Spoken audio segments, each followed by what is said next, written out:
Hi guys, Editor Tuna here. Just want to apologise for the jump cuts in this coming video. As you can probably tell, I'm still pretty sick. So we had a few coughs and snuffles in there, but I hope you enjoy. Hi guys, and welcome back to Let's Play Night Call. Apologies this video is late. As you can probably tell, I have been pretty ill recently. Still under recovery, but we're back to it now. Back bringing this episode. So, as you can remember, we are now hunting a murderer. And we're just going to click through this in the background to get back to night 3, I believe it is. It is night 3. So let's carry on, see where we left off, shall we? So we have another couple of clues on there.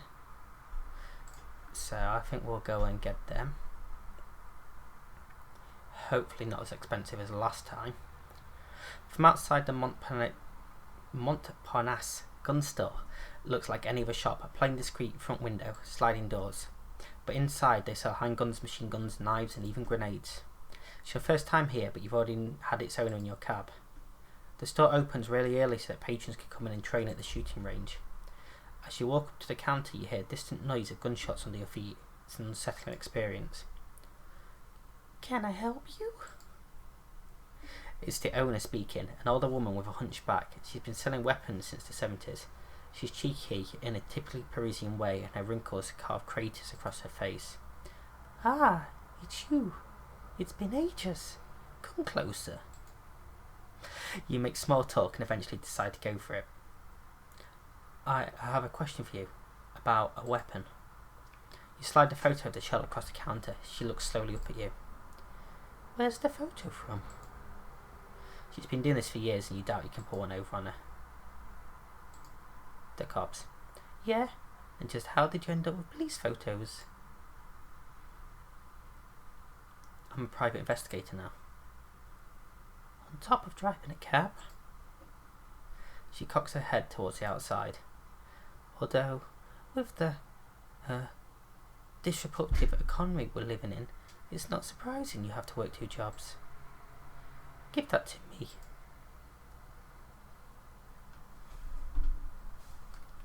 She practically rips the photo out of your hands. You give her as many details as you can.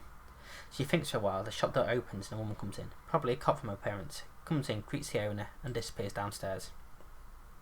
When she opens the door, it creaks and the smell of gunpowder spreads through the shop. It's funny. This doesn't fit with what you told me. The shell is in perfect shape. And you told me the bullets are also completely clean. But it's old ammo, you can tell. There are no scratches, but there are a few oxidation stains, and her voice grows dark all of a sudden, like something had escaped from her. In my opinion, it's from an old weapon, perfectly maintained by someone who knew what they were doing. In light of what you told me, I'd say it belonged to a cop or a soldier. It could be a family weapon. It was a police service weapon in the 70s. Either a cop held onto it, or the guy you're looking for inherited it. That judge there, he is a pro. You raise your head to meet her gaze. Her old bones make that slight shift again, one that could become true to a smile. Or she, actually. You know, lots of women shoot, and I give classes. Do you have any lady friends who are interested? Back in your cab. Apologies about the voice. I thought it was going to be a bit better, but obviously my throat does not want to allow that. So we know that it was an old police service weapon or military weapon, and from what I can remember we do have some clues about that. You park your taxi across from the stadium just a few metres away from a 2-storey building. You get out of the car and walk to the front door. You knock. You wait a few minutes, lights come on and the door finally opens. Marco appears. Marco is a former taxi driver, a strange guy, a bit spacey and different. He's been working at the stadium for a few years now. Well shit. You're still alive? That's Marco. You'll like him. I mean, wow. So nice to see you. Even though he stole your wife. Come in, come in. You want something to drink? Oh right, you stopped drinking. Cup of coffee? Yes, please. You follow him to his caretaker's home. It's pretty nice, despite the mess and filth. He serves you a cup of coffee and sits down at his table. You follow suit. The only noise in the room is the TV behind Marco before you came by. He was playing a soccer video game. The fans are singing and clapping their hands. So, what you been up to? I have some questions for you. He shakes his head. No, not yet, man. Seriously, no. The last time I helped you out, I lost my job, so the answer is no. You have no choice, and you know it. You owe me this much. Marco drops his head between his shoulders. He starts to beg. I'm telling you, man, I love this job. It's so easy. I get to take care of a stadium the 75% of the time. He sits up roughly in his chair. Behind him, on the screen, the stadium is going wild. I need information on Ronan Bisson. He straightens up. Ronan, the coach that got killed by the judge. The very one. He was a great guy. Everyone's torn up about it. Spit it out. There were rumours. Some parents heard he was getting a little too hands-on with the kids a while back, if you get my drift, but no one ever looked into it. Was it true? I don't know nothing. He sighs. A few months ago, Ronan cornered the kid, like, by the showers, you know what I mean. The kid stabbed him in the thigh with a pair of scissors and ran away. The kid's parents weren't too sure whether they'd file a complaint. The club director brought Ronan in and bam, 2 days later he was murdered. Who else knows this? About the kid? No one. I think, well, maybe some other parents. Dunno. You get up. Thank you, Marco. Don't tell anyone where you got this information, okay? Don't worry. Yeah, I've heard that before. A vuvuzela noise comes from the TV. Okay, I've got to run. He walks to the door, mumbling with clenched teeth. Every time I run into you, you jinx me. Every single time. You walk outside and over to your taxi. Door, key, motor pairing, you go back to work. There we go. So that's the 2 clues we have. Yeah, no more at the moment. So let's go get a passenger, shall we? Vincent Burrile. He needs a man he can trust, so this should be interesting. The man getting into a cab seems anxious. You've seen these types before. Late for a meeting, late catching a plane, late getting home. Gives you an address on the 15th arrondissement. You recognise him, a former deputy or senator, something like that. He looks at you nervously in the mirror. He's upset about something. Everything alright, sir? Yes, fine, thank you. His eyes are watering. He runs his hand across his damp forehead. He's sweating a great deal for a winter night. He clears his throat. Excuse me, I was wondering. Yes? Do people ever leave things in your taxi? All the time. Ah, all the time. That's good to know. He pauses and attempts to pull himself together. He looks cramped in his suit. And what do you do with the things that people forget? Do you keep them? We take them back to central office and wait for someone to claim them. Oh, shit. I mean, fine, very good. How civil of you. Good job. He pauses again. Do you need anything?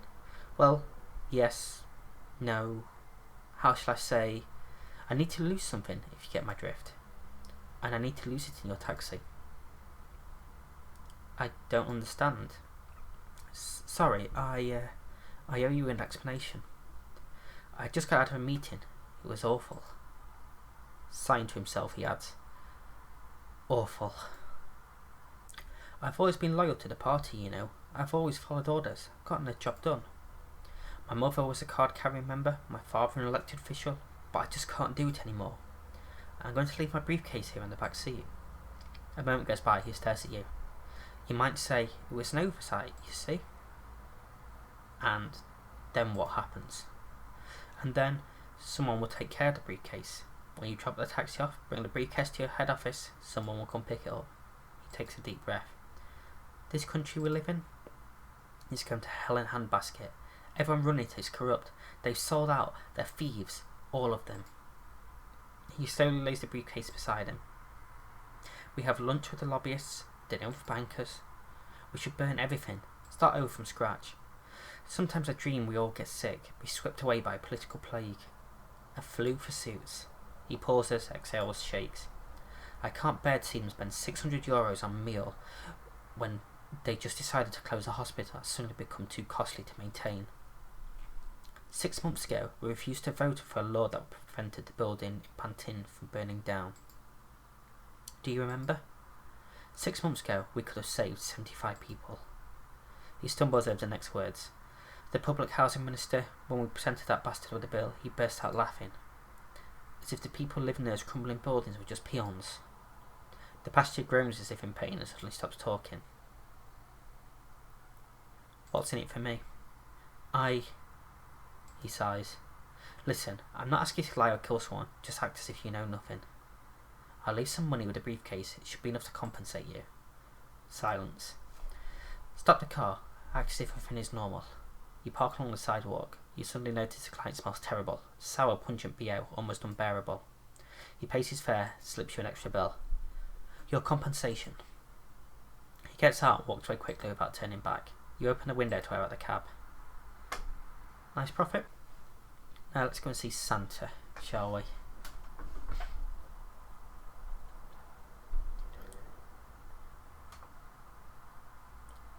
Santa. Shop de lease, I think. Yeah. Should be a fun one. Your next pasture smells like beer. No, it's even worse. It's like every single fibre of his Santa suit has been soaking in a keg. Come on, dash away. His breath is 96% brandy. Your eyes are starting to sting. I'm parked somewhere near Champs-Élysées. On shit. The name of the street is... His head is spinning. He does his best to hang on to the door. Impasse, Oh, come back to me. Go ahead. Drive.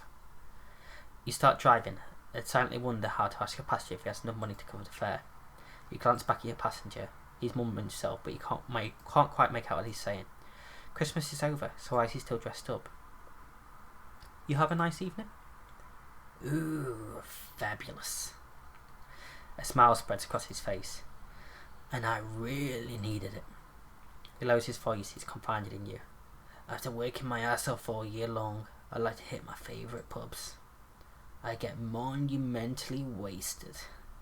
He guffaws. Here, in Paris, there's a bunch of bistros perfect for just such an occasion. No one talks to you and they have a white wine so dry it eats away the inside of your mouth. And so many different types of brandy, pear brandy, cognac. He closes his eyes in delight. And sometimes I order just one eeny weeny beer to cleanse the palate. He's almost whispering. Okay, it's usually not one of them fancy microbrews there. He jumps. Oops, but don't tell anyone, okay? Just imagine if people find out Santa Claus thought the beer here tasted like piss. He laughs a sparkling laugh when he stops, just to throw out, non-committedly. Anyway, you can't say anything anymore. Honestly, with all the trouble I go to, people just leave me the fuck alone. All those fair weather activists, they still want their little snot-nosed miracles to get the latest stupid toy. Oh hey, speaking of snot-nosed kids, what is it with this manure pile of a new generation? 50 years back, you could give a kid a book and he'd go about his whole life all starry-eyed. But today's little whiners, what an eyesore. Fucking hell. They want to have it all, but they don't like anything. They all have GSMs when they're 8. Those things cost a whole month's wages. How can you possibly make them happy after that? How? He's staring at you, waiting for you to answer. No idea. He raises his hand. At least, you're honest enough to say you don't know, and I appreciate your honesty. He closes his eyes, like he's taking a moment's rest. You want me to tell her what they really want? What kids these days want are machine guns and dolls whose hair you can fix. It seems to have calmed down for a second, but it's just an illusion. Speaking of which, both girls and boys like those dolls whose hair you can fix. He twitches his moustache in silence. Back when I still made toys for kids, I can tell you, they couldn't care less about them. Couldn't give a damn. They just wanted to have fun, play, laugh, and forget that their parents were losers. He leans over to you, rife with anger. Fuck, that's the real problem, I'm telling you. Parents are losers. Idiots. Putting kids into this world, those guys haven't got a clue. Am I right, or am I right? I mean, have you seen the state of the ice cap these days? Have you? Huh? 'Cause there's not much left of it. He pauses. Now, I can't say it's all bad. I don't have as many polar bears coming into my yard. because that's an issue he has in Paris, apparently. Damn nasty beasts. Vicious. Mean. I'm not sad to be rid of them. He heaves a long sigh from his beard. Before, things were different. Tears form at the corner of his eyes. Shit, I can't talk about the past without crying like a little girl. He throws you a sideways glance. No need to stare. You don't even have time to react as he starts back into his rant. I remember you, you know. To tell the truth, I remember everyone. Every single person. You were an angry one. So terribly angry. And your letters, your handwriting, holy fuck were they hard to decipher. Don't worry though, the elves handled all that for me. You could hear a hint of disgust in his voice when he brought up the elves. Otherwise, I wouldn't have time to do nothing. Yeah, you were just furious. It's like someone punching you in the stomach. Your brother was giving you hell. Someone wrenching your gut. Man, Wadden. He suddenly thinks something and stops talking. His gaze wanders outside. Yeah, anyway, let's talk about something else. How do you know all that? You still don't get who I am? You stare at him in the rearview mirror. Look, kid, I'm not going to spell it out for you. And something tells me you'd rather avoid the subject. A little something called jail. Another punch to the stomach. So there's your Christmas present. We're not going to talk about it. He smiles, opens his eyes wide. Wait, I think we're almost there. Stow it down a bit, kid. He searches outside for... You looking for your car? My car? Ha ha ha ha ha! Yeah, right. I work out of a convertible. Roof open and everything. He guffaws again. It shouldn't be hard to spot. There's a sleigh, a couple of half-dozen reindeer. He heaves a funny sigh. I'm sure it's like in an alleyway somewhere. Oh, right over there. Turn right. You obey and go up a street you ran a few seconds before. A few meters down, your passenger stifles a yelp. Oh shit! It was right here. Drive around the block. You turn again. In back, your passenger is mumbling. I'm going to have to get one of those thingamajigs. GPS. It'll help me find my sleigh more easily. You eventually pull over in an alley. No light. A few empty office buildings. Some trash cans that haven't been empty for days. Kid. Sorry about before. I didn't mean, to bring up any sore points. He pays his fare. Watch your back, kid. He gets out and slams the door. He slips on the wet sidewalk, grabs onto a street lamp. With a heavy and awkward step, he clumps along the alley. You sit for a moment, watching him. At the end of the alleyway, he starts rummaging through a pile of boxes, pushes a trash can on wheels aside and disappears. A few minutes go by and... nothing. You turn the key and start driving again. You open the window for a second, hoping to get rid of the alcohol fumes. Something tells you they'll stick around for a while. Right, who shall we go and pick up next? Let's go for this lady up here. So Santa was interesting. Your next passenger has been crying. She stares at the floor and gives you the address in the nearby suburbs. You've just started driving when her telephone rings. The ringtone is familiar. Yes? There's a pause. Her tone is short and curt. Yes, I'm on my way home right now. She pauses, holds her breath. Yes. Another pause. She sounds annoyed. No, I took a taxi. On the other end, a voice gets louder. Who's paying? Well, I am. I don't want to take the bus home tonight. Come on, lay off. A new round of criticism begins. Look, can you just lay off? Yeah, we'll talk about it when I get back.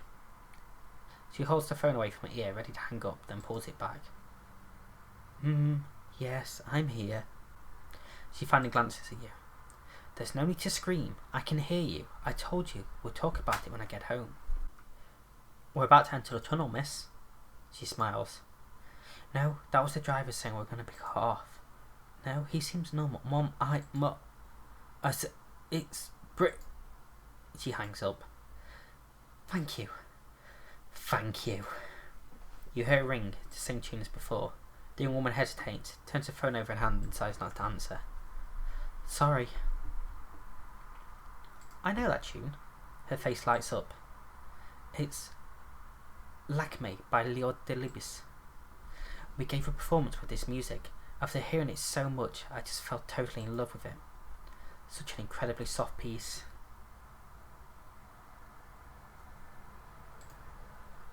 In the opera, it comes from the priestess Lakme and one of her companions to go gather jasmine for the temple, and you sense the love between the characters. And it's mutual. Two women sing and their words are very similar, but not identical. You sing? No, I'm a dancer. Classical, jazz, and other various combinations. I've danced since I was a little girl, but I've been dancing even more these last few years. I love it.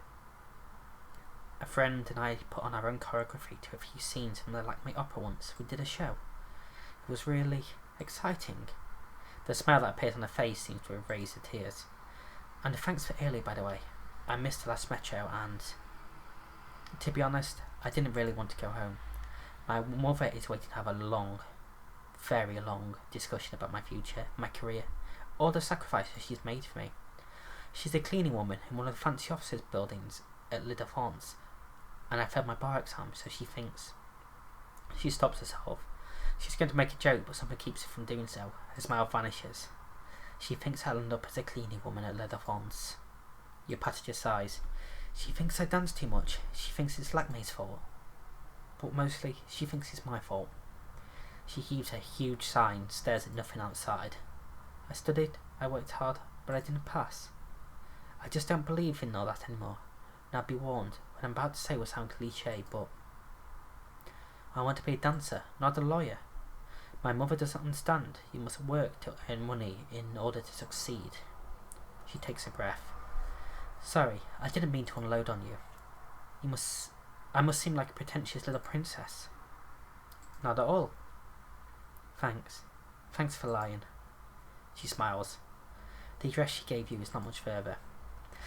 I mean, I know I owe my mother a lot and have to stop being self-centered, blah blah blah, and I have to pass this fucking exam. She clicks her tongue as if to force herself to stop talking. Instead she keeps going. Mind you, she came to my Lakme performance. She pauses, tries to find her words. She saw me dance, and when we left, it's kind of dumb, but she didn't say a single word.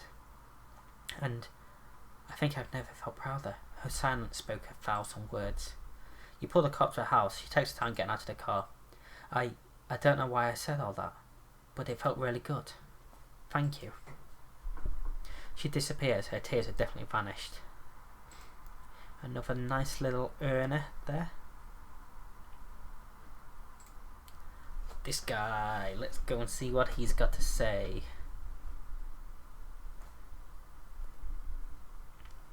And this will pretty much take us up to the end of the night. Your passenger climbs into the cab and slams the door shut behind him.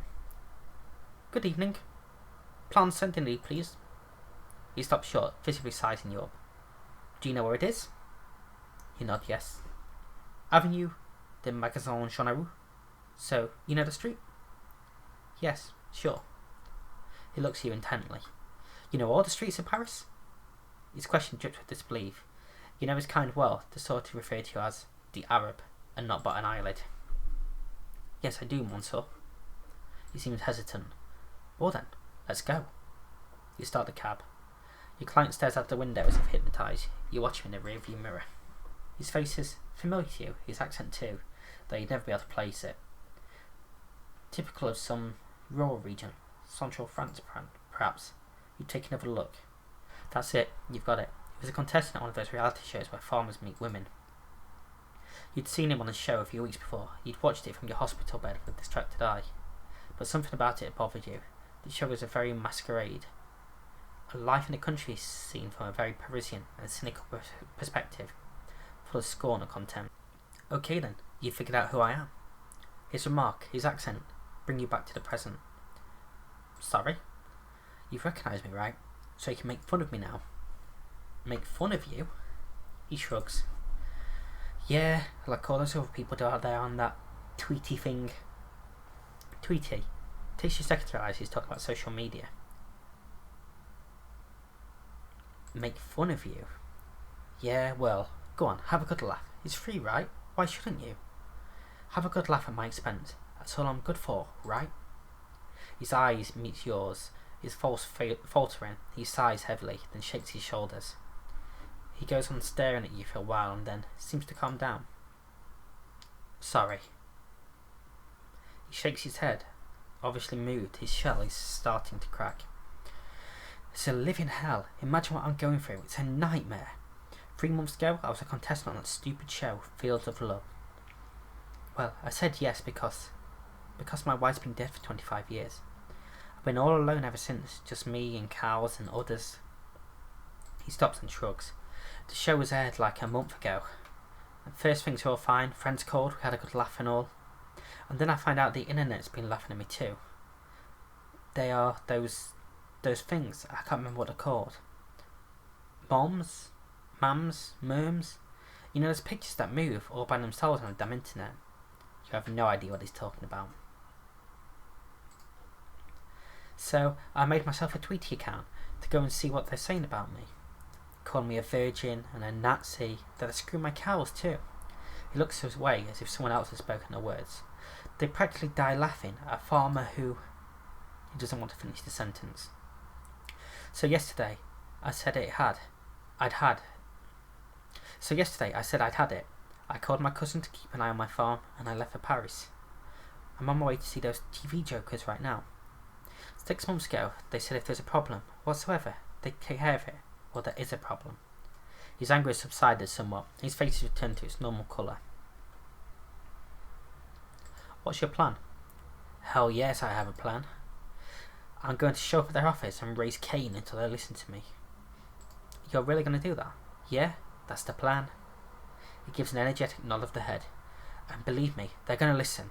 I may be just a plain old farmer, but nobody's going to disrespect me. He squares his shoulders as if to fend off the attacks. Forget it. His eyes half closed as he practically growls the words. There's a palpable air of sadness about him. At first, I told him I didn't want to be on this stupid old show. It wasn't for me. But they instead insisted. They show me pictures of their women. He lowers his eyes. And then, well, I said yes. Should have never said yes. You pull up to the address he gave you. The studio gates are still closed. You park the cab and cut the engine. Is it closed? You nod yes. It doesn't open until 6. You point to a sign pointing at the gates. He sighs. But they'll be hardly on here before 9 or 10 o'clock. I don't care. I'll wait. He rummages through his pockets and pulls out a wallet.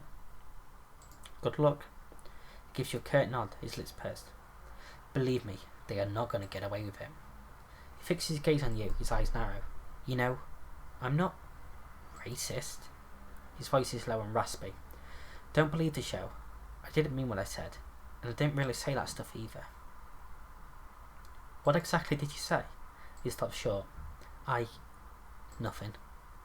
He avoids your gaze and all at once says, a lot of nonsense. He fixes his gaze on you, visibly moved. I'm not very good at this. He chokes up, gesturing with a hand as if to make it all disappear. When he starts up again, he's on the verge of tears. Anyhow, I'll just wait here until it opens. Passenger pays for his fare, exits the cab. You watch him for a minute as he starts his vigil in front of the gate.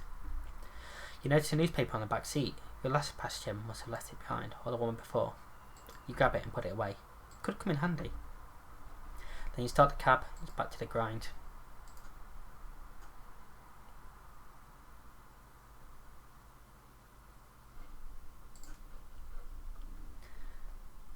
So let's have a flick through the newspaper. Santa Claus won't be taken off the roof by a fireman. I think we know who that is. Yeah, oh, definitely. Very drunk Santa Claus. Yeah, positive review about the bar.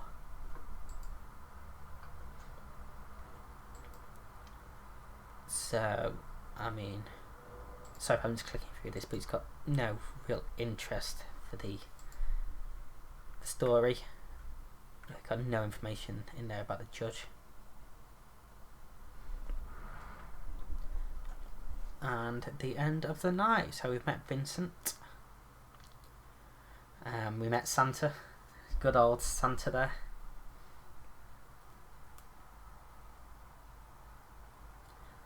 He mentioned our brother, obviously. I'm in a bit of profit tonight. Didn't manage to find Santa's sleigh. Gutting. Grace, poor old Grace, struggling with her mother and her life expectations for her. But at least she put a smile on her face. She told us about Lakme. And that she wanted to be a dancer. And you know, if you want to be a dancer, you follow your dreams. Yeah, I mean, you've just told us that bit. So, let's go and see what new clues we've had. Police report 2 and police report 3. Now, let's have a look. So, we have 4 things for Pierrot. 4 things for Paul Marie Fragonard. 5 things, sorry. Claudia Campo still has the most linked to her. Interesting, we shall see. The phone rings, you jump. You're not used to hearing it, no one ever calls you. It must be Busset. You pick up. Busset sounds irritated. You there? Yeah. Listen, it's... She pauses. You suddenly hear a ruckus in the background, probably noise at the station. Busset raises their voices. Anyone got the time? Hey, guys, anyone? Fuck, there are no Neanderthals here. Listen, it's early and I'm wiped out. So you, I bet. Let's get straight to the point. What do you have for me? In a calm, methodical voice, you start giving her the evidence you collected. You start with the first suspect, their connection to the victims, their rumours, then the second suspect, and so on. A few minutes in, she lets out a whistle. Not bad at all. Seriously, you should come in and give lessons to the zombies I work with. A long sigh. I have some good news for you. We'll check the alibi of one of the suspects I gave you. You listen to her. You turn to the board and pull down the suspect she's referring to. So, it's got to be someone else. She snickers. You know how lucky you are? I'm doing your job for you, pal. Okay, enough chit chat. I gotta run. I'll call you in 2-3 days, okay? Understood. Good doggy. I'll call you in 3 days, and you better have what I need to make a proper arrest. The DA has fangs. We're pretty sure he's going to turn into a werewolf at some point. She babbles on for a while. Her voice becomes softer, but just sarcastic. That would explain this terrible breath. Okay, I'm out. She hangs up. You hold the handset to your ear for a while. You just have one thing in mind, sleeping, forgetting it all. So there we go, we've lost 1 suspect, we're down to 4. And we are heading off to sleep. Obviously we've only got 3 more nights to figure out now, so that's going to be fun. So if you have enjoyed this video, smash that like button, don't forget to subscribe and ring that bell. And we will be back tomorrow. This will be out on Wednesday, so we're back tomorrow for the next episode, and then we'll be caught up with where we are. So thank you very much, guys. Until next time, I'm out. See ya.